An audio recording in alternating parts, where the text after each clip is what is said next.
of unwelcome vaccines, as has been described already by in that brilliant speech by Dr. Judy Wileman. One of Dr. Judy Wileman's allies in an organisation called No Mandatory Vaccine Party is a local man named Cam Tinley, who's an educator, he's a patriot, he's a dedicated supporter of individual liberty, and his name is Cameron Tinley, Tinley. You can join his party today. Give him a gigantic round of applause.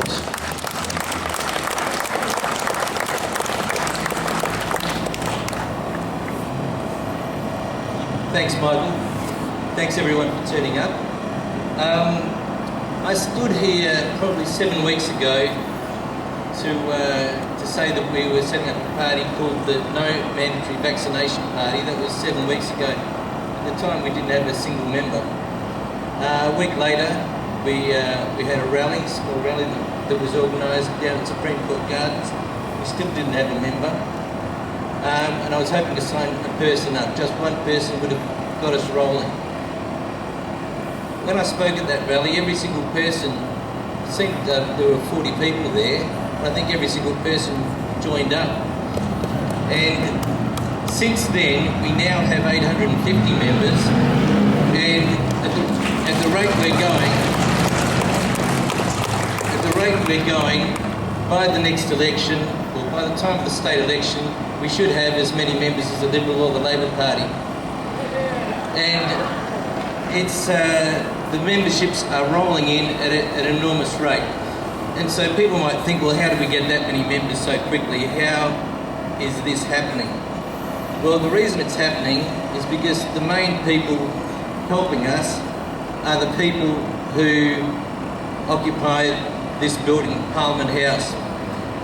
They have passed the Public Health Act of 2016, which is undoubtedly the most draconian, Orwellian, satanic piece of legislation that any government has ever passed in history. People might think that is a huge overreaction or an exaggeration. It's not. The act could not be worse. Now, the reason people have joined up is by hearing just one page of that 201-page act. One page. I'm going to read it to you, and this is an example of the sort of legislation that this Parliament is capable of passing.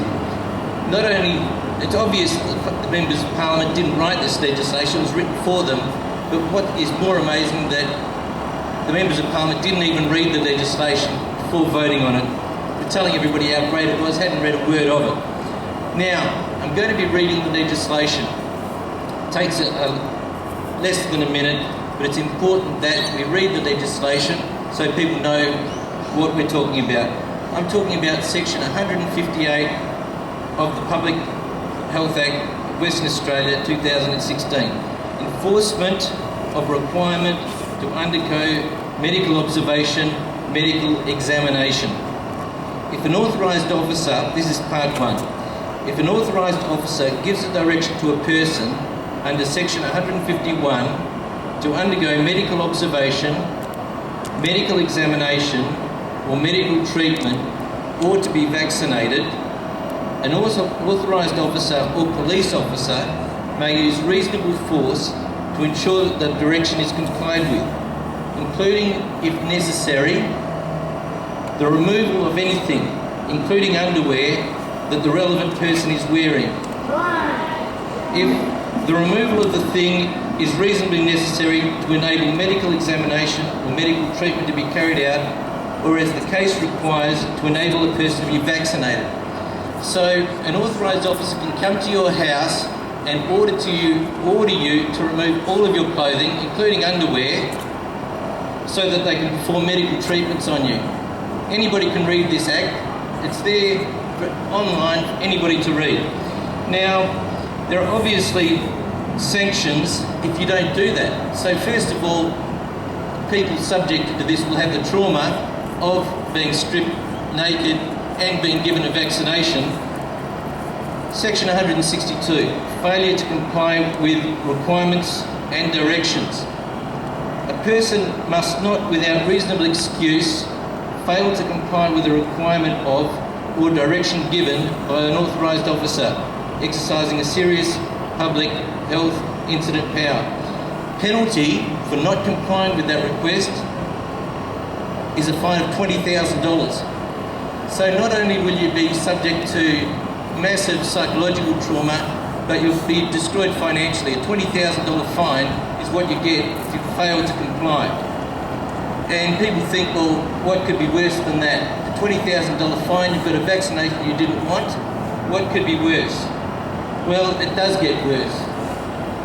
Because if you have an infectious disease, you can be required to provide details of people you've come into contact with. This was all 2016 before COVID. An authorised officer this is section 133. If an authorised officer reasonably believes that a person has a notifiable infectious disease, an authorised officer may require the affected person to give the authorised officer the following information. So you not only have to give the name of the person, people that you've been in contact with, you have to provide the name, the residential address, the telephone numbers, email addresses, the date of birth, and the gender of people you've been in contact with. And if you don't do that, then there's a punishment, and the punishment comes under section 137, and that's a fine of $10,000. So you could be up for $30,000 on the one day. Somebody's been subjected to this, they're going to be reluctant to provide information of anybody they've been in contact with, because they will probably get the same treatment. If you do that, it's another fine of $10,000 as well. Now, it's unbelievable, and this is the sort of act that's been passed in this Parliament, and the media have given it no coverage, and the reason the media have given it no coverage because the members of Parliament here, the inept members of Parliament here, didn't read it or they agreed with the Act, one or the other. Anyway, it gets worse. I can go on and on about this, but what the No Mandatory Vaccination Party is doing, by the next election we should have a couple of thousand members. We want to run in every seat, every Legislative Assembly seat, as well as obviously the Legislative Council, and promote the Public Health Act, but draw it to people's attention so that there is no excuse, because there is not one member of Parliament that should be sitting in the Parliament if they're prepared to let this sort of legislation through. It's absolutely unbelievable. There is one other section, I will read it, and all we're doing is reading the law. People can say we're into conspiracies or this and that. All we're doing is reading the law that was passed here. Now, this is the last part of the law that I'm going to read. Certificates of authority. An enforcement agency must issue to each person who is an authorised officer, and they have enormous power, by virtue of the designation by the agency, a certificate of authority as an authorised officer. Now, this is what they are given. The certificate of authority must state that it is issued under this Act and state the name of the person who it's issued to, bear a photograph or digital image of the person and the person's signature.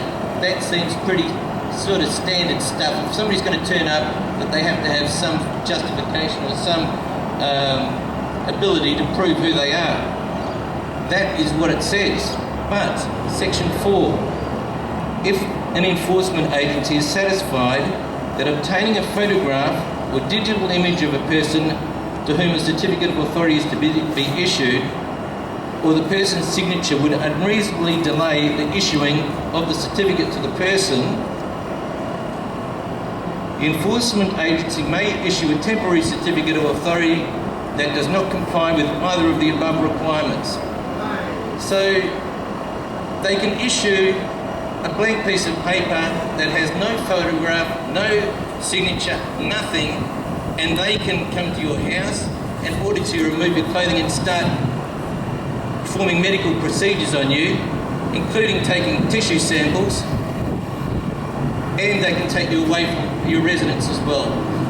People would not believe this. If somebody wrote a science fiction movie and said that this is a dystopian situation where the government is going to do this, a movie studio would just throw it out. And this is the sort of thing that we're all subject to. And I could go on and on. The Public Health Act is 201 pages, and I've read one page, or I've read probably 3 pages now, but the whole Act, 201 pages, is similar to this. And it's got through, we're subject to it, and the day's going to come when these laws are going to be enforced. They weren't written for fun. They were written for a reason, and the old Public Health Act of 1911 was thrown out. And the reason this one was brought in, when Kim Holmes brought this one in, he said that it's because the old one, the 1911 Act, lacked checks and balances. And here I've read what's in the new Act. He thinks the old Act didn't have checks and balances. I'm going to finish now. Thanks everybody for turning up, and thanks for the organisers. I'm hoping that we get maybe people here today to be candidates. It's going to be very important that we spread this message. So thanks everybody. I'll leave it there. Thank you.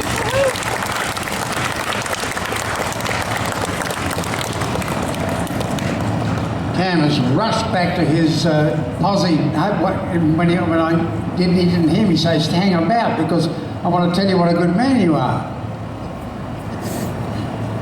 Cam Tinley, you are a star, and you can help this star rise even higher by joining his party. And I want to mention that the whole principle of small pro-civilisation political parties is that they must follow simple basic rules. 1, put the Greens last. 2, exchange preferences with each other before directing preferences to the major political parties. This is absolutely fundamental, and I see Dr. Marion Hercock applauding, and I see the smiling, nodding face of Dr. Judy Wilyman, and I know that all these good folk are going to be talking to each other and making certain that principle is followed, because I want to see you all with parliamentarians in the parliament, because my dream for the future of Western Australia is to see a political party where the person who forms a government is the person who enjoys the confidence of the majority of the small, patriotic, pro-civilisation, pro-Christian, pro-health, pro-children, pro-life, pro-liberty political parties. And I want those people to form a government, not the excuses for political parties who are running the show in there. Thank you, Cam Tinley. Give him a big round of applause.